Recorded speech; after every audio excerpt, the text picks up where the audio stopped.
Police chiefs are leaving departments at a higher rate than previous years.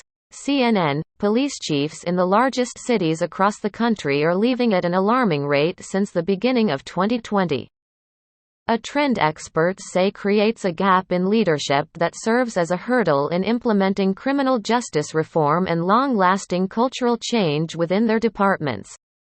Since January 2020, there have been 39 police chiefs who have departed their roles for various reasons: retired, resigned or fired. Among the 79 members of the Major Cities Chiefs Association, MCCA, an organization of police executives representing the largest cities in the United States and Canada, MCCA Executive Director Laura Cooper said last week, "We do expect a couple more by the end of the year.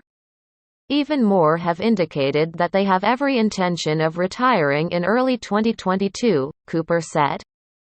"It's definitely an issue that we're seeing because we're talking about nearly half of our membership." A few of the cities that have experienced a change in police leadership include Portland, Oregon, Louisville, Dallas, Miami, Detroit and Boston. In California, Long Beach Police Chief Robert Luna and Sacramento Police Chief Daniel Hahn have announced they are retiring in December. While 3 police chiefs in Houston, San Jose and Atlanta have retired to lead another MCCA member agency.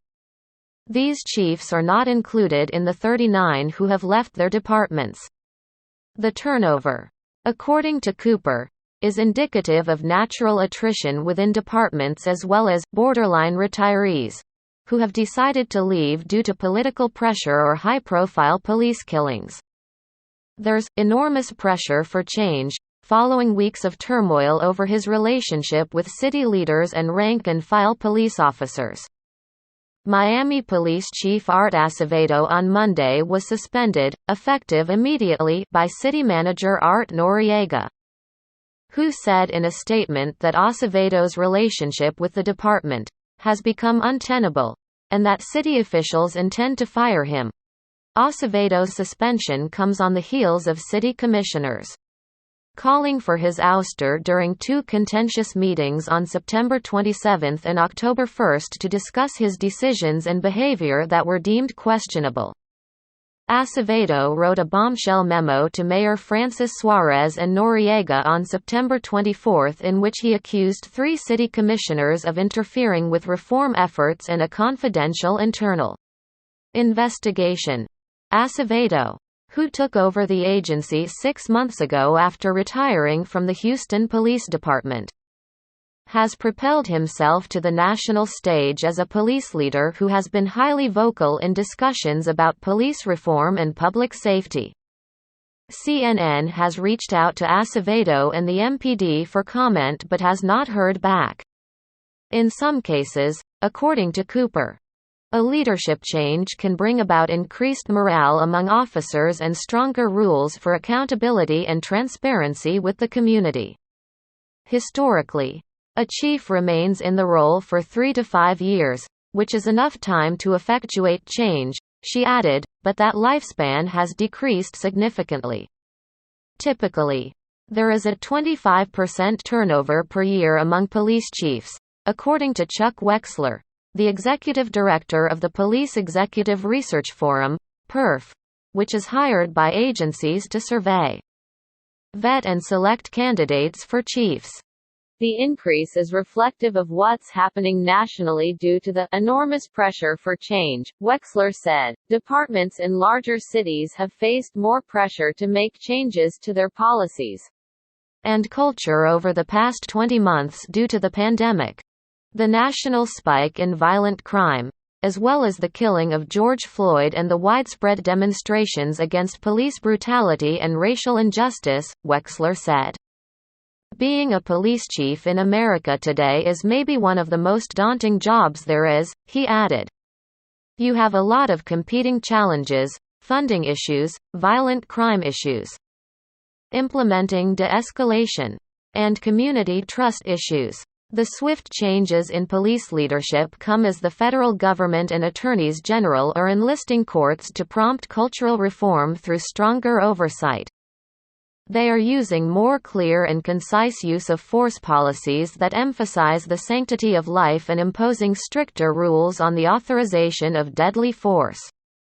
The Justice Department, under President Joe Biden, has announced investigations into the Minneapolis, Louisville, and Phoenix police departments this year.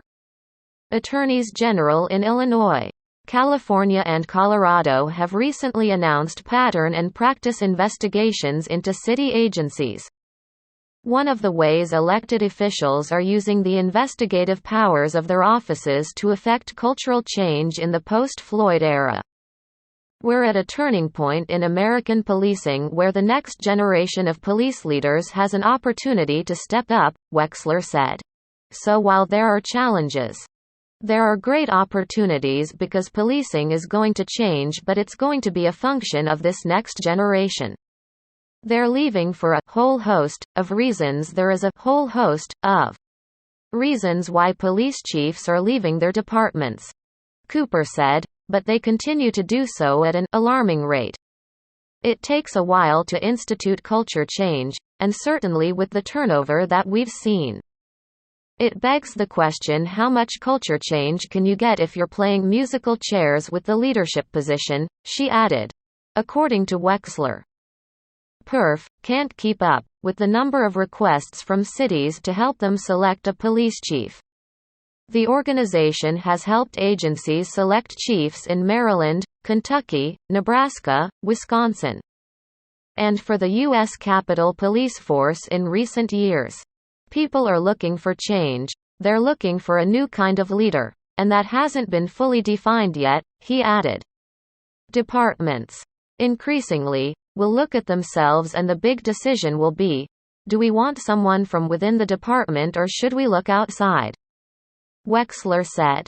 I would say that decision is frequently a function of whether things tend to be going well, they'll stay inside, but if they want a very different approach, they have been looking outside.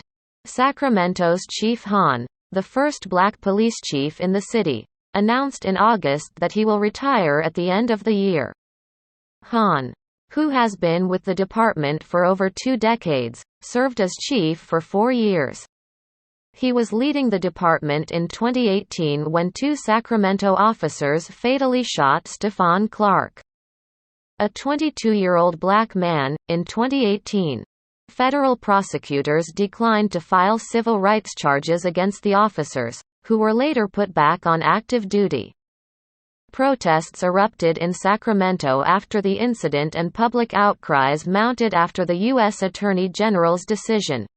Hahn, who is a Sacramento native, told CNN that being a police chief over the last 2 years has been especially challenging, at several times. He's had police officers guarding his family in his home, and he's received legitimate death threats from people threatening to come to his home. The threats were at an all-time high during the protests following Floyd's death, Hahn said. So that adds to the challenges, and, at some point, you have to ask yourself, how long do you want to put your family through this, said Hahn, who has 2 teenage daughters who were attending virtual classes from the family's home for a year and a half due to the pandemic. I'm glad I was here for those challenging times because I don't believe anybody can lead the police department in my home city with more care and concern for my city and my department than I can, said Hahn, who added that he is looking for other types of meaningful work in his city. Hahn said changes were already underway in the department before the Clark shooting, but even more changes came afterward, including an update to its body-worn camera policy in 2019 to assist in criminal investigations and prosecutions as well as civil litigation, the policy states. Being black as a police chief and an officer comes with unique challenges, Hahn said, especially during the protests last year when black officers, including Hahn, were called racial slurs and some were disowned by their own community. It's not a police thing, it's the state of the difference in race in our country, Hahn said. Officers are retiring. 2 in Austin, Texas. Chief Brian Manley retired in February of this year amid calls to resign by city officials and members of the public after the city was hit with a lawsuit over police use of force during protests last year and the fatal police shooting of Michael Brent Ramos.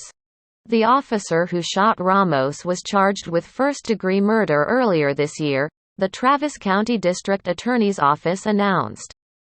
In his retirement announcement, Manley said, "We may be imperfect, but I promise you the men and women serving our community, have hearts of gold and are here to serve you." Joseph Chacon was tapped to serve as interim chief for the department after Manley's departure and was confirmed as the next chief by the City Council. This month, the department, which has come under fire in recent years due to criticism over its culture and practices, started seeing a trend of officer resignations last fall. But that number increased significantly to 130 by early May, according to the Greater Austin Crime Commission. But Austin is not alone. Nationally, a survey conducted in May by PERF found a 45% increase in officer retirements and a roughly 20% increase in resignations compared to last year. In 2020, 180 officers left the Seattle Police Department the same year that Chief Carmen Best retired. Shreveport, Louisiana, is seeing a violent spike in crime. A troubling trend experts say is largely due to socioeconomic issues exacerbated by the pandemic and one that led the police chief to resign from his position. Police Chief Ben Raymond resigned in August ahead of a no-confidence vote called for by 2 Shreveport City Council members. Raymond expressed his frustration in his resignation speech. "To blame me as chief of police for the violent offenders that are running our streets is ludicrous." CNN's Peter Nikias contributed to this report.